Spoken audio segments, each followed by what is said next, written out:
ลังจากแจกเครื่องแจกของแจกน้ำแจกในอยู่ทางวัดทางว่าแล้วเรียบร้อยบัดนี้พี่น้องเอ้ยก็พากันขึ้นมากล้าเกียมเอาเข่าเอาน้ำลงไปทางวัดพุ่นลงไปแห่ประสาทเพิ่งบัดนี้เนาะแต่เวลาละ2 โมงแล้วตอนนี้กับปลาลุงเลยเนาะแต่พวกพ่อกันอยู่บัดนี่คือเก่าบนมือมื้อนี้เนาะมาบุญน้ำกันพี่น้องเอ้ยเอาก่อนอื่นกันกราบทักทายสบายดีเด้อพี่น้องเด้อเนาะสบายดีพ่อแม่พี่น้องสบายดีFCกันเบิดสุขุสุขคนมาบุญน้ำกันพาพี่พาน้องลงอาบุญอีกก้อนเนาะหลังจากขึ้นมาพักผ่อนหรือว่าขึ้นมาหากินข้าวกินน้ำตอนนี้ก็เป็นเวลาบ่าย2 โมงเนาะอาจจะได้ลงทางวัดทางว่าพุ่นไปแห่ประสาทเนาะแห่ต้นแห่ยังอะไรพี่น้องไอ้บ้านนี้ไปเดี๋ยวลงเบิ่งน้ำกันว่าสิคนหน่อยหรือคนหลายสำไรสิคือเก่าบ่หรือได้ไรพี่น้องเนาะไปเดี๋ยวลงไปพ่อๆกันอยู่ทางวัดทางว่าพุ่นแหละเนาะไปขาป้าอยู่อันนี้ป้ากันยังมัดผมกันอยู่เนาะไปจ้ะพ่อกันอยู่บัดเด้อพี่น้องคนก็กำลังล่างลงมาเนาะไปเดี๋ยวเอาคำเนี่ยไปกันน้องลงวัดลงมาดูนาซินมาเลยกันไม่ลูกอินเตอร์เดี๋ยวจะหน่อยขึ้นมาไปหับลูกอีกเนี่ยเนาะไปตาเพิ่นไปส่งยูเฮียนพี่น้องเลยเนาะเนี่ยป้าแม่มีเพิ่นนะทั้งเงินไฟมาแจกของอีกนะแจกน้ำอีกพี่น้องเอ้ยเนาะร่มแล้วทางสาวไล่เพิ่นบ่ดูไผสาวไล่สาวนวลบ่เนาะแจกน้ำแจกในกับใครหรอกมันฮ้อนอยู่พี่น้องเอ้ยบัดพ่อมาแจกเมื่อกี้นี่เนาะพ่อมาอาจารย์เพิ่นแจกของกับสาวบุญเพิ่นแจกเมื่อกี้ล้มพี่น้องเอ้ยเนาะใต้ต้นโพน่ะย่านอันงามไม้หักลงทับกับพ่อแล้วเนาะไปสันเดี๋ยวลงไปพบพ่อกันอยู่ทางวัดทางว่าเดี๋ยวไปเบิ่งน้ำกันว่าก้นสิลอยสิลายซ้ำใดไปดูหน่อยเนาะโดยไปเด้อไปเด้อไปเด้อพุ่นมึงเนี่ยคนมาแล้วพ่อได้ไหมจ้าสบายดีโดยไปมันผมไปพี่น้องเอ้ยตัดภาพมาทางวัดทางว่าบัดนี้เนาะพุ่นทางนั้นก็กำลังแจกน้ำแจกในกันอยู่ทางสาวไล่สาวนวล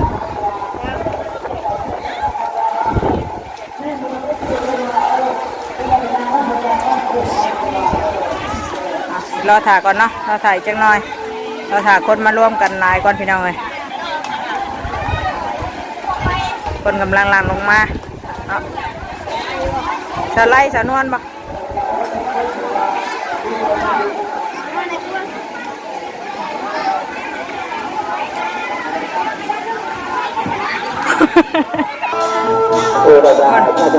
เสียงพิษเสียงแค้นมันม่วนได้เลยแต่ยอดน้ำเพื่อนได้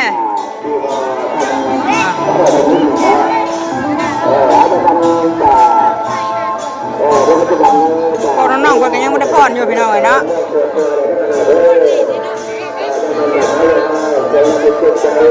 แล้วจากการแห่ผู้ใดจังพอนตามเมืองทอดปลากับหลานเอาปลากระไรยังอยู่ยังไม่พอนโอ้ย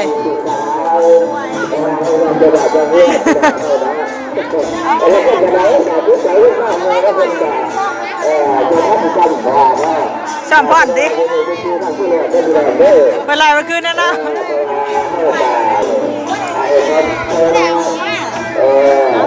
เมื่อบ่แซมกันนี่นะมีบ่เงินหน่อยมีอยู่ห่างบ่ได้ขึ้นมาถามป้าก่อนนะมีป่ะเอาใส่ไม้หนีบเงินให้เพิ่นไปหน่อยเนาะ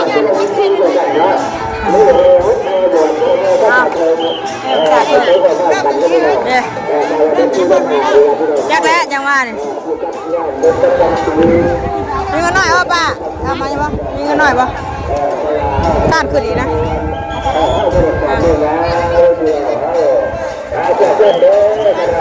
1,000แล้วเดี๋ยวรอพอลงมาก่อนพี่หน่อยเนาะ1,000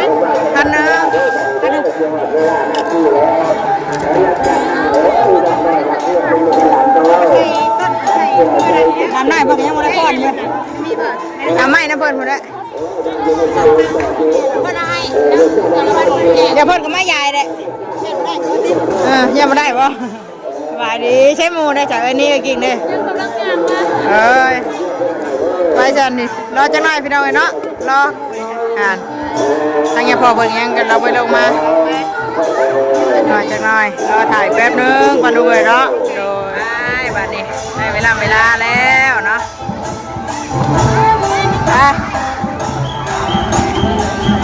ก็คือว่าขบวนก็เป็นดอกมะฮอประสันพระพ่อด้วยกันคือว่าที่ได้น้ำตาท่าทางก็เป็นดอกเงินอันท้องประสาทท้องจะเข้าไปก็เป็นดอกน้องเพราะว่าทั้งอดีตยังบนทั้งในท้องตามหลังก็เป็นดอกเงินขบวนที่การเป็นที่การวัฒนธรรมตามหลังขบวนก็เป็นดอกน้องของประสาทในห้องประสาทจ้าเอาหลักการทั้งสถานที่เป็นอย่างว่าจะประชาสัมพันธ์เนาะคนไหนที่ว่าเนี่ยคนไหนที่ว่ายังไม่ได้การคนระยะจะไปยอมเด้อประชาสัมพันธ์น้ำหนักก็ไปยอมเนาะก็ถือว่าจับแน่ไปจะซ่าแล้ววะจะไปไว้แล้ววะเบิดไว้แล้วเนาะที่เราพัฒนาไปเป็นรูปโลกมาเลย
ประสาทเพิ่งเนาะบ่ได้แห่โหดแห่บวชคือแต่เก่ากะสิคล้ายๆกันเนี่ยพี่น้องเอ้ยแต่ว่าอันนี้มันสิมีแห่โหดแห่บวชเพิ่นสิโหดยามคู่เนาะแต่ตอนนี้บ่ได้โหดอ่านซิมเอามาให้เด้อครับสิได้ไปซิมเด้อการไปการไปเมื่อนอนบ่ลูกอย่านอนบ่ไปย่างไว้ห้องเด็ดจ้ะ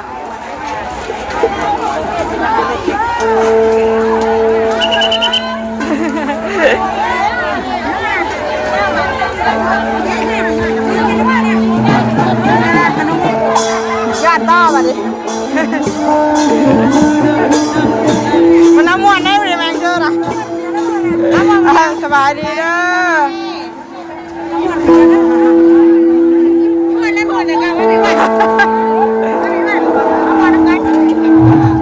เต็มหัวแล้ว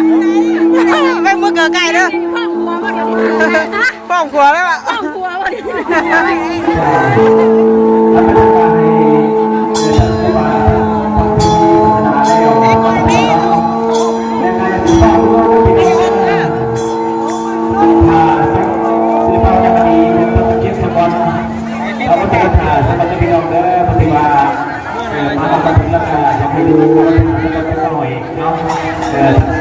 เรียนนักศึกษาเขาทั้งที่วัดท่านอาจารย์เขาก็ทำการแสดงมีการแสดงเนาะศิลปะวรรณคดีของทางโรงเรียนประถมศึกษาวัดโคกเขามาสั่งกระดิ่งของเดินมาช่างไหนจะล้างเพื่อนหรออยากแหวนเพื่อนเลยบ่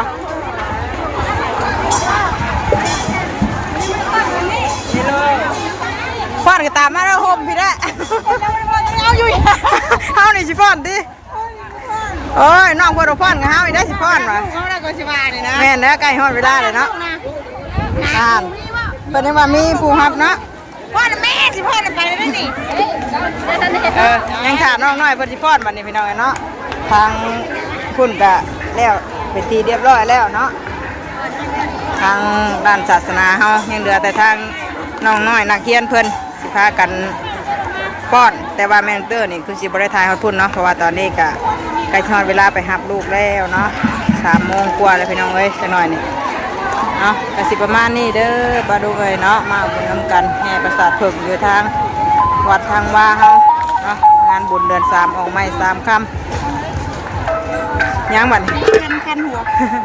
ลงห้อยเฮาแค่จะห้อยเข่าใช่ปล่อยเฮาวะ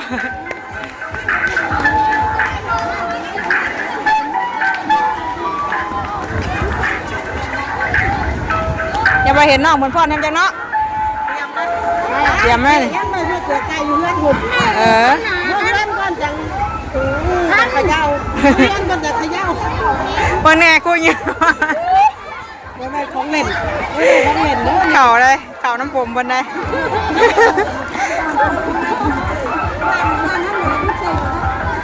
มีใช่ไหมวะใส่เลยนี่สั่นเป็นน้องคุณบอกคุณเจ็บยุบเรื่องยุบข่าวสารเลยนั่นแหละไม่กับสั่นเป็นน้องสั่นเนาะเพราะมันไม่อยากนอกแต่เก่าวะที่อาจารย์พี่น้องเลยเนาะเจ้าคลิปก่อนให้พ่อกันดีคลิปหน้าเด้อคลิปนี้ก็มาบุญน้ำกันพี่น้องเลยเนาะสบายดีกันว่าสุขุมสุขุมดีแห้งเนาะมาพบบรรยากาศอยู่ทางวัดทางบ้านเก่าเนาะมันนี่ก็ได้พวกน้องน้อยนักเรียนเป็นพ่อก็คือสิบ่ได้เห็นสิพ่อมาบอกเลยจังว่าได้ขึ้นยัง4 โมงตัวอยู่จังว่าดีแล้วเด็กกำลังแม่ครูคนมาเลยดิสิพ่อว่าแต่ว่าคนไม่ได้เคยตัวอย่างเล่นเสร็จดิคนแรกว่า